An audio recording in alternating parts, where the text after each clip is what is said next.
You know, I get the impression that you're not interested in my problems. Honey, there's a time for your problems, and there's definitely a time for mine. But, darling, I thought we were going to share all our problems. Good. Pay half my bills. No, thank you. I've got enough money problems of my own, but they are going to be solved very soon in a very big way. Yes. When and if. What do you mean, if? If you win the custody trial, darling, don't forget that little detail. Surely you realize that if you lose it, the one who's going to benefit most from this is going to be your husband. Don't say that. That is a sickening thought. Logan getting all my mother's money. And if he knew that that baby was a millionaire, you better believe he would try a lot harder. I get the impression Logan is going to fight very, very hard, even if that kid is very broke. Well, he can do what he likes, because he's already lost the case. There's nothing he can say in court. He doesn't have a letter, doesn't have a witness. He has absolutely nothing. Yes. Mr. Dorrant, can I speak to you for a moment? Ah, Kelly, how are you? I'm delighted to see you. You are? Have you met Mrs. Swift? Well, not formally. Well, this is Mrs. Swift, and Raven, this is Kelly McGrath, a highly valued employee. Why don't you come in and sit down? Now, what can I do for you? Well, Jody Travis took ill tonight, so I came in to tell you that she can't go to work. Why didn't she call in herself? Well, I happened to be with her at the time, so I volunteered to tell you. But don't worry, there won't be any problem. I can help wait on the tables. Waiting on tables? Kelly, I wouldn't think of it. I have something much better in mind for you. You do? Yes, I think you're cut out for finer stuff. Why don't you go home and bring back some of those delightful little friends of yours? My puppets? Yes, I've always found them very charming, of course. You did? I hit it well. It's just that after a while, it's not a question of personal taste anymore, but of popular demand. You have to give the public what they want. Didn't Barnum say that? I think he said something like, there's a sucker born every minute. It seems, Kelly, that a disc jockey at a local radio station had a few kind words to say about your furry friends. So, go home and bring back as many as you can carry. You're in show business now. Bye. Bye.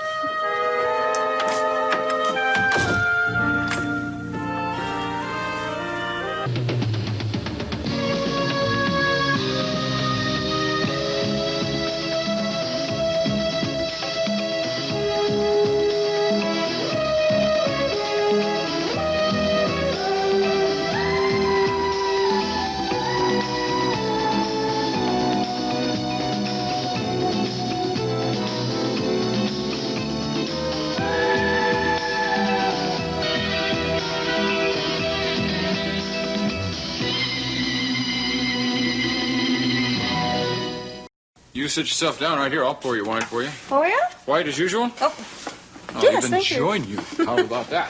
How are you? Oh, I'm fine. I gotta tell you, this has been some reception. You'd think I'd returned from a safari to darkest Africa instead of my little bitty hunting trip. What are you doing Fishing back so trip. soon? I didn't expect you back for another couple days. Well, there's an interesting story in that. I ran afoul of the Grizzly Bear and Trout Protective Association of Graham County. They didn't like my attempts to thin the... You don't buy that.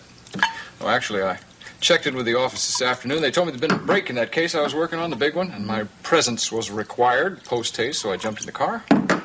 Here I am. Well, I guess when you're one of Monticello's top legal beagles, things like that will happen, huh? I guess so. I gotta get back there, though, soon, before the leaves turn brown. Maybe by then that fish I was trying to catch will have come back from his vacation, too, and we can get together. Well, it's too bad you didn't get to do all you planned. No, I didn't get to accomplish everything I wanted to. I could say that I'm sorry your vacation was cut short, but I won't. Strictly selfish reasons. What might they be? I missed you. I'm I really glad. did. I thought about you all the time. Yeah. Well, now that you're back, Well, I think you can confirm or deny a rumor I heard from Raven. One, that I have had a great difficulty believing. What'd she tell you? She said that you changed your mind about having me testify at your custody trial. She said that I'm not going to be a witness. The town crier strikes again. Then it's true.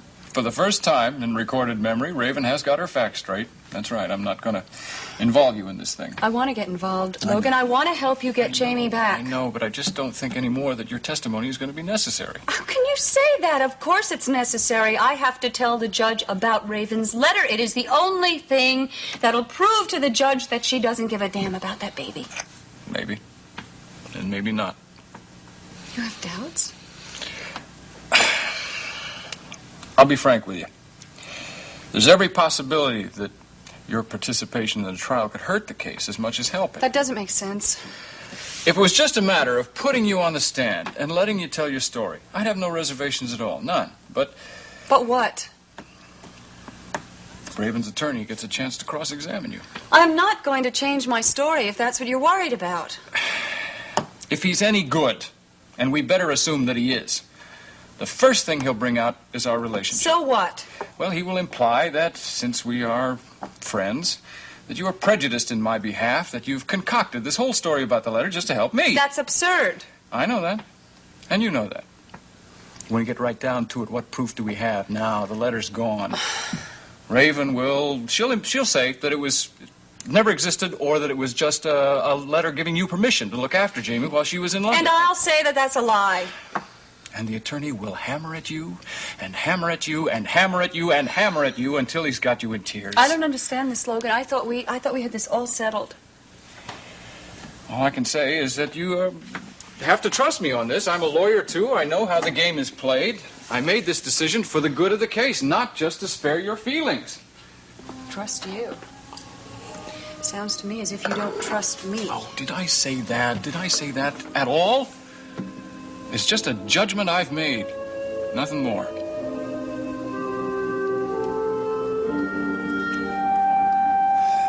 Neither a borrower nor a lender be. You've never heard that expression, Raven? Come on, Eliot, give me a break. What are friends for? I've had a lot of big expenses. I had to hire a competent full-time nurse, and those people do not work for cheap. Well, you could have looked after your little darling yourself and saved a bundle. And lost my mind? No, thank you. I mean, I think you should chip in, because this means I'll have more free time to spend with you. Really? Yes. Besides, I don't think spending money on the nursery and on Jamie's clothes is particularly frivolous. No, you can rationalize everything, I know that. Eliot, what is Mother going to say when she comes to Monticello and sees Jamie living in a hole dressed in rags? Oh, listen, I know you're trying to put up a good front for Mama. Look at it as an investment. If Mother goes back to London knowing that Jamie's in good hands, that means we can get our hands on his inheritance, and we can have steak and champagne every day with the allowance that Jamie gives his loving mommy.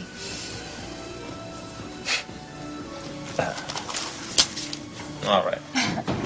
I'll write you a check. I'll buy it a small one, just to get you off my back. It's very sweet of you, but could you give me cash? You sound like my creditors. I'm sorry. It's just that they'll repossess everything by the time the check clears. Please. I love you. I promise I'll pay you back every cent with interest. Well, it's been maybe 30 years before you get your greedy fingers on Mama's millions. At today's interest rates, compounded annually, I could retire by the time you repay this debt. Thank you. I know exactly how much is in that pile. That's all right. It's all right. We'll be in the money by the time we get young. Yeah, you're still thinking of me counting on Mother's illness, huh? Talk about the vultures circling. How dare you imply that? I mean, I want this money, but I certainly don't want anything to happen to Mother. Well, you'll have to excuse me. I think it's time I mingled with the guests. All right, I'm going to put on some makeup. You go ahead. I'll be out there later. Hey, talk about a sight for sore eyes. There's quite a respectable crowd out there for a change. Thanks to Mr. McGrath. Let's hope Kelly's premiere gets some good reviews, so we can see these friendly faces more than once. His puppets are really cute. So is Kelly. Would you believe that? Look, I just walked in. The cars in the Kavanaughs. You're kidding. What are they doing here? They're not the disco type. Look at the dress she has on. Friends of the star, darling. You wouldn't want them to miss opening night. No, they're not friends of mine, and I don't particularly want to see them, so I think I'll just wait here, okay? Okay, suit yourself. I think I'll chase them around a little bit. All right. Oh, yeah, another bad night for Disco Danny.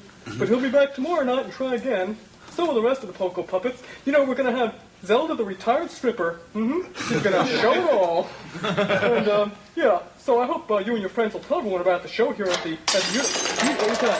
It's just an incident, nothing to worry about. The show is still on. The show must go Mr. John, on. I'm sorry, I don't know what happened. The tray just slipped right out of my hands. You don't look okay, Jody. Are you feeling well? No, I'm all right. Thanks so much, friends. I better Bye-bye clean now. this mess No, up. no, listen, I don't think you look very well. I think you should go down to the office and lie down. Maybe you'll get it. Oh, Mr. John, I can't. I have so much work to do. Listen, I can't, I'll run out of barware if you keep on dropping things, and I don't want to clean up. Come on. right. Take that order and go on and lie down.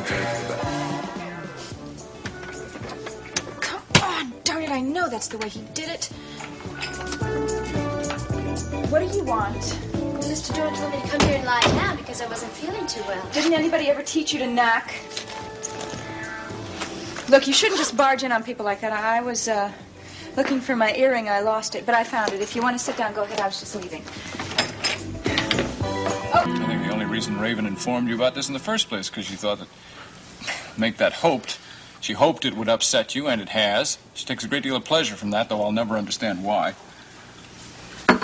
Logan, I didn't get upset until Raven asked me if perhaps you hadn't cooled off towards me lately. Yeah, well, that struck a nerve with me, too. I didn't admit anything to her, of course. I didn't have to. She just took it for granted and then went on to say that she knew why you had put a bit of distance between us. Oh, I bet that's worth hearing. She always did have a wonderful imagination. I ever tell you I thought she'd make a mint writing cheap novels? What'd she say? She said it was because you didn't need me anymore.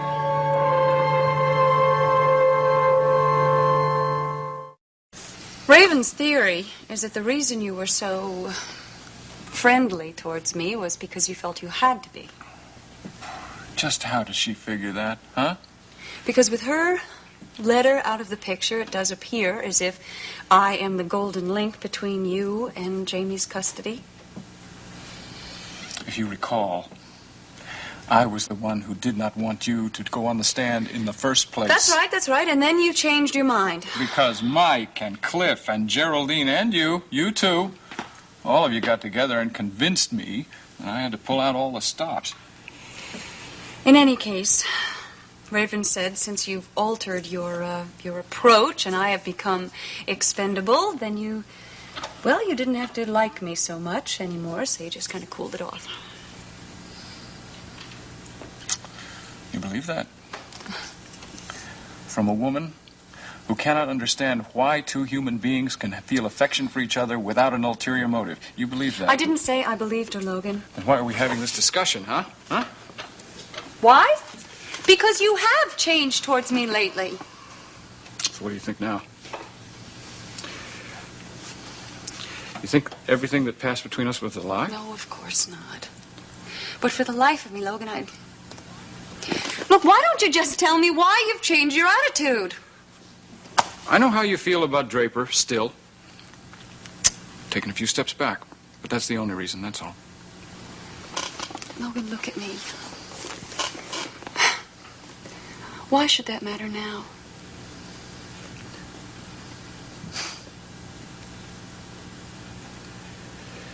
Because I love you.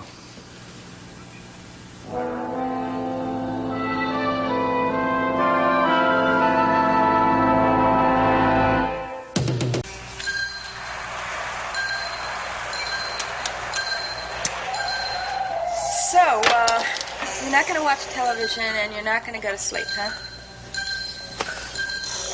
All right.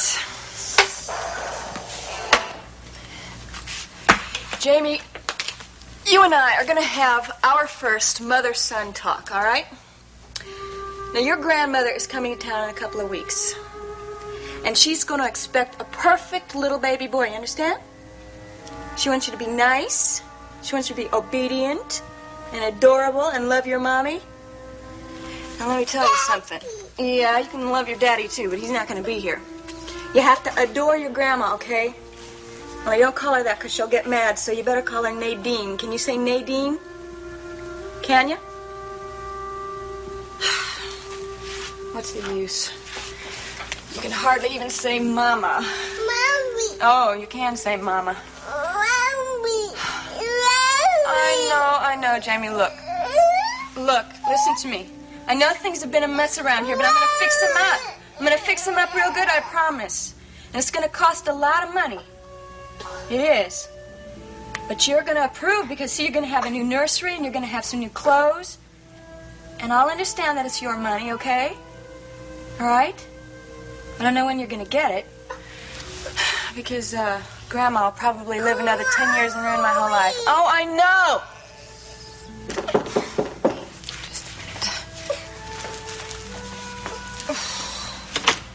Oh, Eliot! I can see you're ecstatic at my surprise appearance. I don't remember inviting you over here tonight. Well, I can make you glad I can. Please, the baby's awake. Well, that poor kid should have been in bed hours ago. Well, I think he's finally going to go to sleep now, but I was just going to go in there and tell him a fairy tale. Oh, you were? Mm-hmm. Let me guess. King Midas?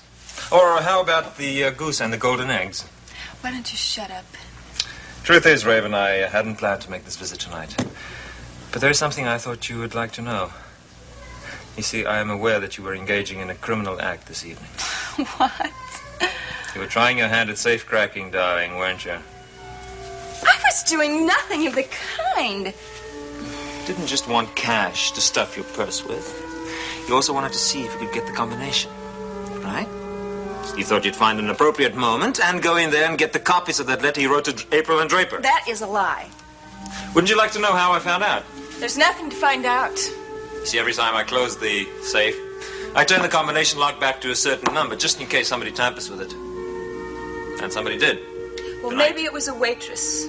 Maybe Jody, since you so nicely invited her to use your couch. Oh, no, darling. It was you. You were the only one who had the opportunity. Well, unfortunately, your eyesight wasn't that good, huh? Why? What is the combination? You would really like to know, wouldn't you? Yes, I would like to know. Because if I knew, I would open up the safe, and I would stuff you in it, and then I would shut it, and then I would eat the combination. Sounds good to me. You're the most disgusting man I ever met. I'm worthy of you, Raven. You've never met a man smarter than you. You ought to be grateful. Grateful. Yes. Because women like to be dominated. And the only man who can dominate you is one who can defeat you. Eliot! And admit it, darling. You've lost the war between us. So why don't you just surrender? No! Surrender! Surrender.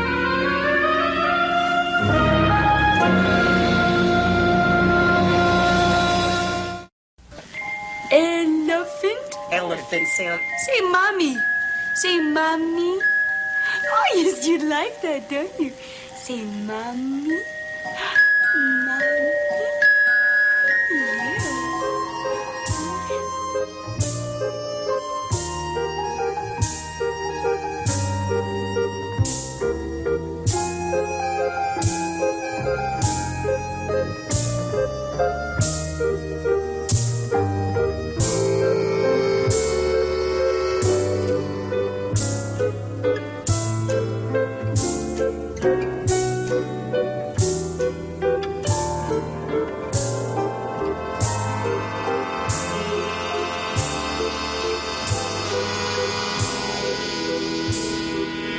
Logan, hey!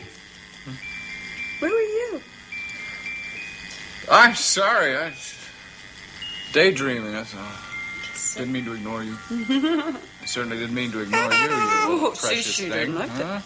How do you like the world today? You're sure checking it out there. I think she approves. I hope so. It's the only one she's got. Yeah, well, I think she likes it. She's always laughing, don't you?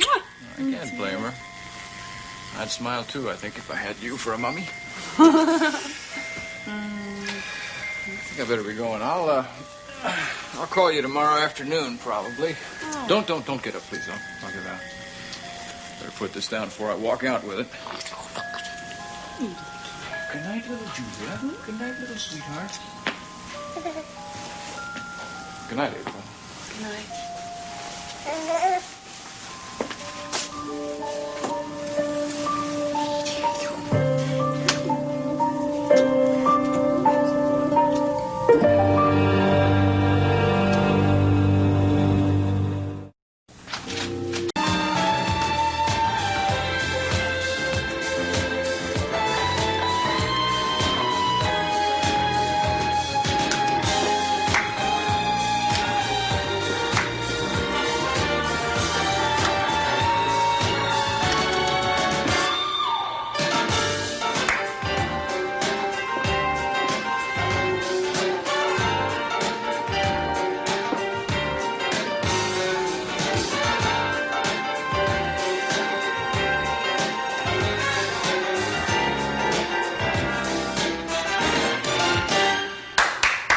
Hey, what do you think? Pretty good, huh? Yeah, she needs lessons, all right.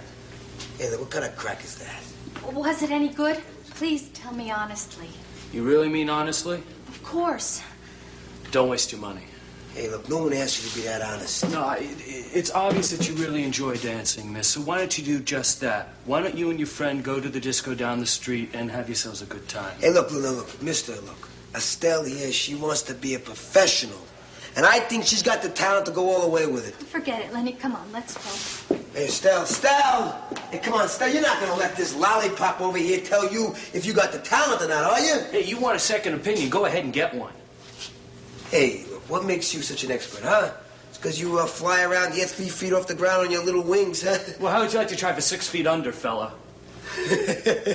Hey, look, why don't you go play with your toe shoes, huh? You got nothing to get tough about. Estelle, let's get it. Hey, Tarzan.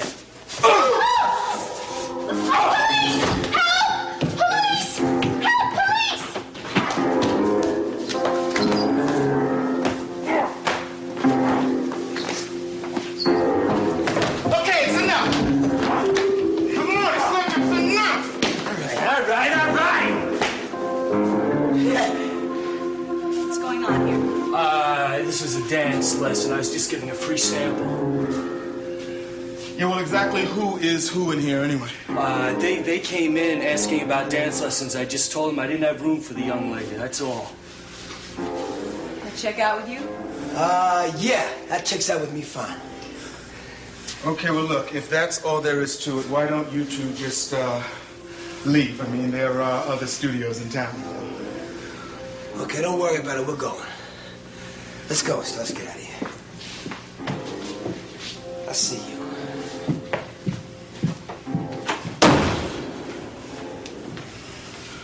Well, never knew dance instructors knew so much about wrestling. Should have joined the police. No thanks. I like being what I am. I don't have to be a cop to prove myself. Yeah, well, you don't have to go around taking a slug at every guy who looks at you cross-eyed either. He did a little bit more than that. Like what? He said some things about dancing I didn't like. Oh, you mean he made cracks about your manhood? Oh, boy. You know what that's like. I went through that myself a long time ago. You? Why would anybody make cracks about cops? I mean, you guys are cops, aren't you? Yes, I'm Detective Deborah Saxon. This is Detective Calvin Stoner. Yeah, but we didn't get your name, mister. Gavin Wiley. What was this about people making cracks about you? Look, if you repeat this, when I was, a kid, I wanted to be a dancer for a while. As a matter of fact, I even took a few lessons when my old man could afford it. Boy, that's a switch. You and I should trade fathers. Somehow I don't think it would have worked out. Come on, let's get back to work. Detectives. It's nice meeting you. Ciao.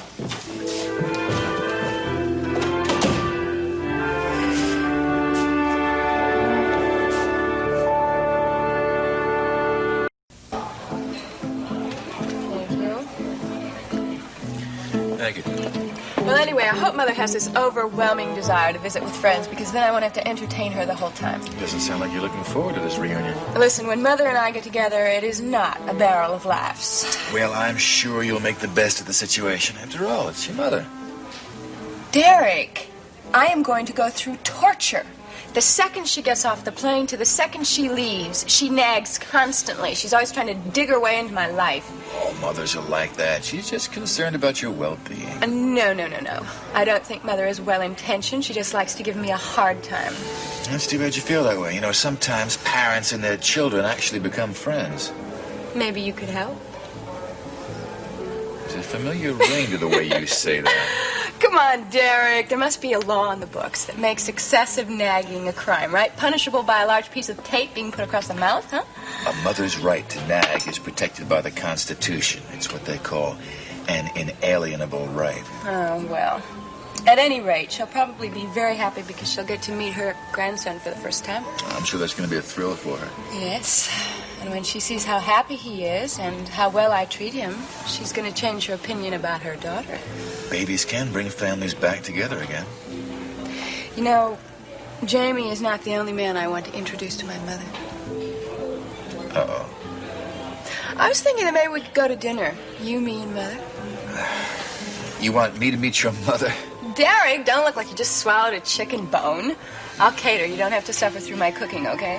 Well, it's just that when a guy usually meets a girl's family, it signifies something. Hey, relax. I'm not going to propose marriage. Why do I get the honor? Because all my life, my mother has hated the men I've gone out with.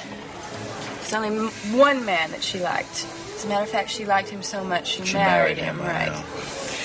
Anyway, I want you to meet her. I want her to see what a well-respected man I'm involved with now. Why don't you ask Eliot Dorn? Are you kidding? He is the man you're involved with now. Derek Mallory, how many times do I have to tell you? Eliot Dorn and I are finished. Considering the amount of time you two spend together, he may not realize that. You ought to clue him in on it. He is one of the mistakes my mother is always complaining about. Why, isn't he wonderful and respectable? No, as a matter of fact, I find him very sleazy. So I should wear my good conduct medal and my merit badges, huh? Yes, I think you should wear your Chief of Police badge right there on that lovely chest of yours. So that's it. You want to use me as a showcase. You think if you parade the Chief of Police around in front of your mother, that'll add a little bit of respectability to your social... That is not true. Oh, my gosh. We are not the only beautiful couple in this restaurant. Who are you looking at? April just walked in with Logan. I'm sure they enjoy having lunch just like everybody else. Mm-hmm. Don't they make a cute couple, though?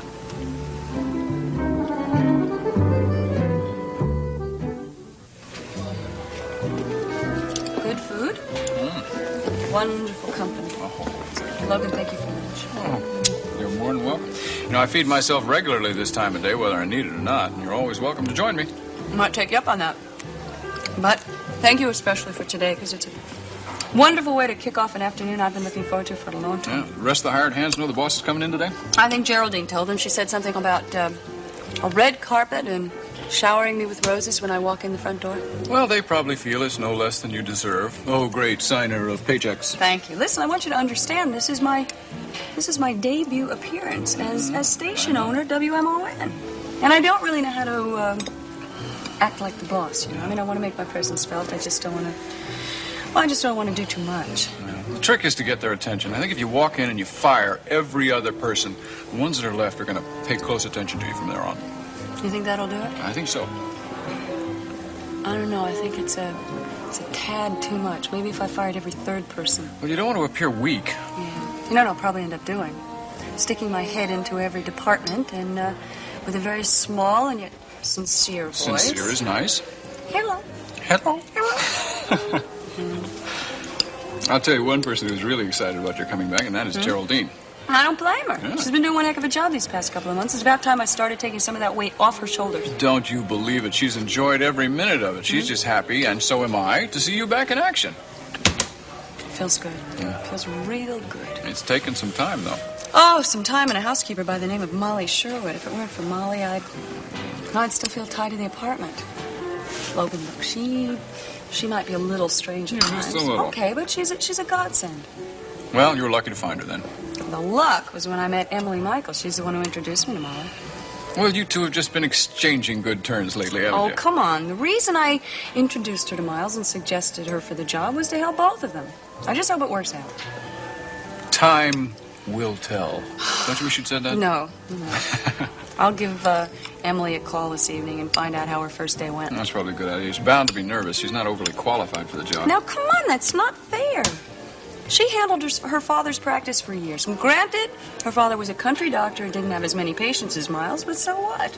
That's right. You told me he was a doctor, and he died just before she came to Monticello, right? Yeah, just a few days before.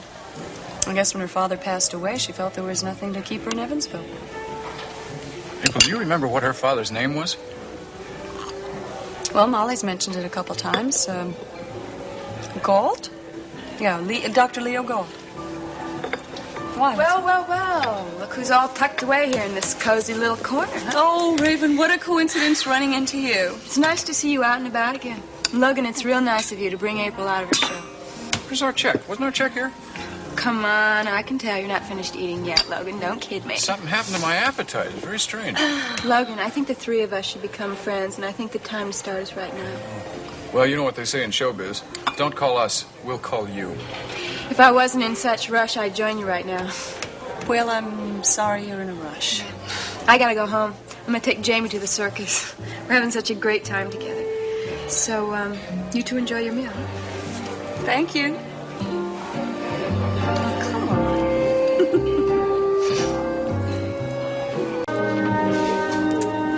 So wonderful. My. Just 24 hours ago, I was an inhuman beast. Well, you are an inhuman beast, but you're a wonderful one. I can't believe you found those wallpaper people. I was going crazy trying to get that place fixed up before Mother got here. Well, those sharks got a lot of money out of me for the unicorn redecoration. I figured they owed me something. No, I owe you something, huh? But I'll owe it to you later, okay? Mother is gonna be so happy with that wallpaper with all those little Mother Goose things on it. That's the kind of wallpaper she had in my bedroom. I remember it was supposed to make me a happy little girl. But I hated little Bo Peep. As a matter of fact, when I grew up and found out that Jack and Jill fell down the hill and broke their little necks, I was so happy. What a nice kid you must have been. I was a princess. At least that's what my daddy used to say. And you grew up believing it. That's right. I may be royalty, who knows? I keep expecting some golden carriage to come up to my door and some little white-haired man come out and put himself at my feet and say, Your Majesty, your people await you. Is that your fantasy, huh? Well, actually, no. I don't believe in little white-haired old men anymore. Oh, no, not even Santa Claus? No, not even Santa Claus. I believe in stocks, bonds, and long-term capital gains. You're going to have a lot of opportunity to deal with that when Jamie comes to his own. But you're going to need more than Mother Goose wallpaper to convince your mother that your baby's receiving the best maternal care. You're going to have to act the loving parent when she's around. Well, hopefully she won't be around very much. She'll be out shopping and visiting the doctor and seeing her old friends. My God. What? I just realized something. Geraldine Saxon is my mother's best friend. So what? So what? She's going to go see Geraldine before she comes to see me, or she sees the wallpaper, and Geraldine's going to tell her horrible things about me. You know she's on Logan's side. Oh, your mother has very few illusions about you anyway. Oh, that's true. My mother wishes I was never born. That's why she took me out of the will and gave all the money to my son. So, what difference does it make? It makes a big difference because Geraldine's going to tell her about this custody suit. And then she's going to tell her that I stole the baby from Logan. Ah, you repossessed him, remember? Well, she'll call it stealing. She'll make me sound like a horrible mother. Don't forget, Geraldine Saxon doesn't know about Jamie's good fortune. And your mother doesn't know that you know.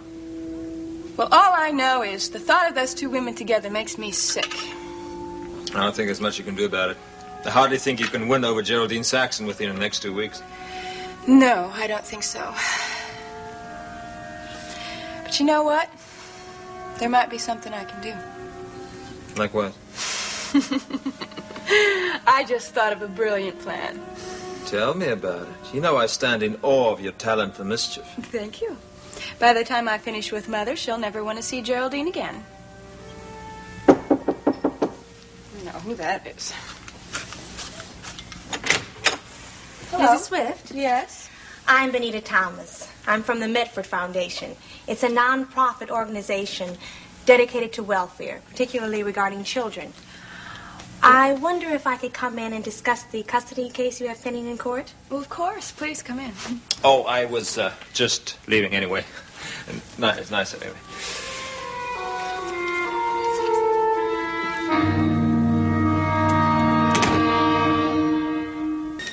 I won't keep you any longer, Logan. I know you're anxious to meet the mystery man in Oakdale. Sort of. Yes, Maggie. She is? Well, no, please, no, send her in. Guess who's here? Miss Benita Thomas. Get a chance to meet her. Please come in, please. Mr. Swift? Yes, very nice to meet you. This is my car. Oh, Mr. Carr. Yes, of course. I've known you by reputation for years. Nice to meet you, Miss Thomas. Oh, I suppose congratulations are in order on your new appointment. Well, I'm not so sure. I made the best move in the world, working for the foundation. Oh? No, I seem to do nothing but attend meetings and give lectures. I thought that's all foundations did anyway. Please sit down. Make yourself comfortable. Thank you. In a way, it's a relief to do something as substantial as what I've just done. Oh, what was that? I did as your attorney requested, Mr. Swift. I went to visit your wife and son. Well, that's certainly fast action. Oh, by the way, Mike Carr is my other attorney, so he'll be privy to any information that you've uncovered. Miss Thomas, we knew that you planned to make that visit, but we didn't realize it would be this soon. Well, I always try to move as quickly as possible in such cases. It's amazing how fast the word gets back to people being investigated. Suddenly, the conditions improve vastly. Yeah. Oh, yes, I can understand that. So, you went to visit my wife and son, and? Well, I thought I'd come here directly to tell you what I found. Of course, I will submit a written report to Judge Lewis, and you'll get a copy naturally. Well, I'll look forward to reading that. And I can't tell you how kind this is of you. Well, I wonder if you'll feel that way when you read it. And I also wonder whether you will really be happy or unhappy. What do you mean by that? Well, the conclusion I reached, Mr. Swift, was that your son is in the very best of care. Well, I'm sorry, Miss Thomas, but that just can't be true. Well, that was my impression, Mr. Swift. Miss Thomas, not too long ago, we received a report from friends, from police officers, Mr. actually, Carr, that said... I told Cliff Nelson that I would do this only if I was able to submit a completely objective report. Now, I can assure you that I am totally not prejudiced in this case. I've never met the father or the mother of the child. All I can tell you is that Mrs. Swift's little boy was clean, well-fed, apparently happy and content, and he is certainly being treated like a well-loved child. I find that very difficult to believe. Well, he has a charming nursery all to himself, completely decorated with new furniture, fine wardrobe of clothing, and a trained nurse to take care of him when Mrs. Swift is not there. That's right. I've heard that before. I've seen my wife's idea about a trained nurse. I have the woman's card, Mr. Swift. Catherine Wong. I've known her reputation for years. A miracle. Wonder how and when it happened. Sorry. Apparently you didn't expect such a favorable report, but just the same, that's what I have to submit. Yeah, I guess you will. That was our agreement, wasn't it? Cliff, good old Cliff. Another wonderful idea. Oh, we're not taking any more table reservations for the whole of next week. We have standing room only. You're welcome. Hurry up, I have something to tell you. Thank you for calling. Oh, what is it now? Something wonderful happened! You won't believe this. Remember that lady that came in right before you left? The social worker. That's right. Guess who sent her? Logan! Yes, he wanted to prove that Jamie was living in a pigsty, but when she saw that beautiful new nursery we had, she flipped. That redecoration came just in time. It sure did. I mean, we did it for Mother, but it worked out pretty well for us. And get this. Then I told her about the new nurse I hired, Mrs. Wong. Well, it just so happened she knows her and said it was the best possible nurse I could have hired. I can't believe it. She better be good, though, after all that money I paid. Or I should say, all that money you gave me to pay. Yeah. Well, Logan must be gnashing his teeth right now. That's right. She said she was going to go straight to Judge Lewis and turn in her report.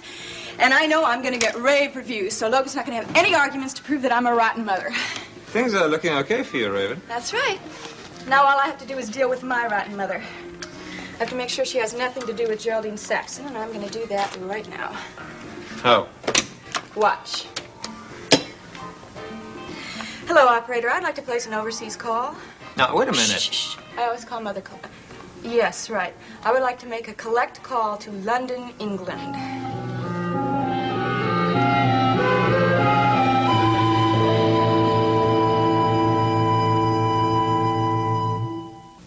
Look, Mother, I'm terribly sorry about calling at this hour, but I just wanted to make sure you were coming.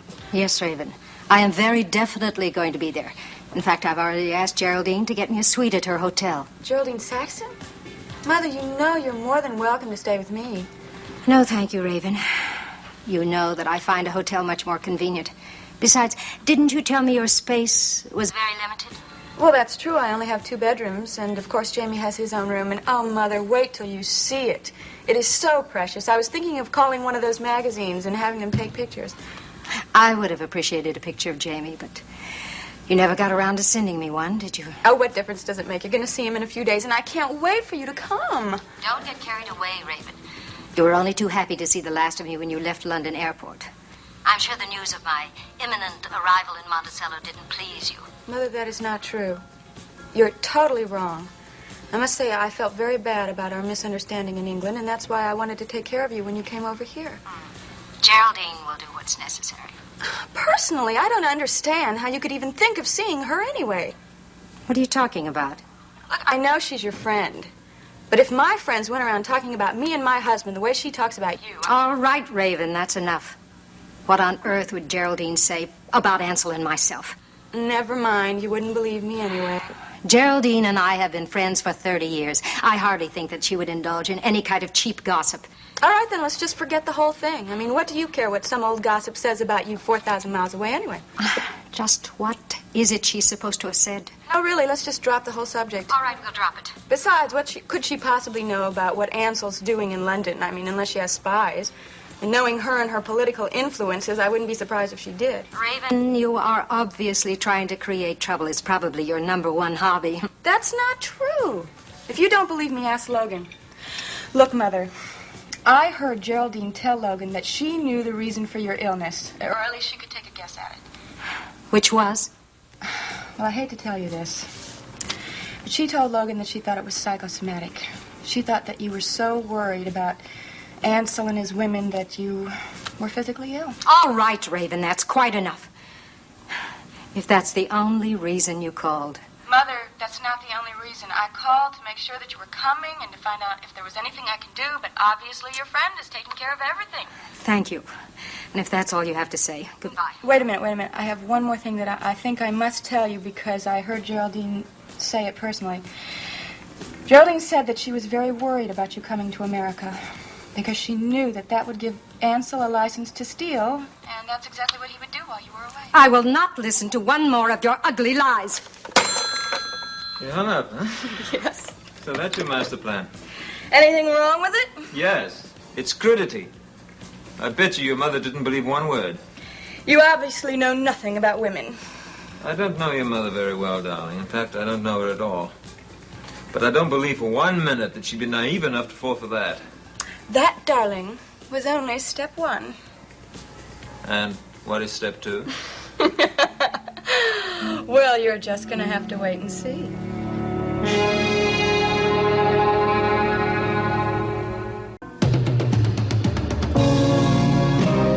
Seems as though a harmony is hard to find.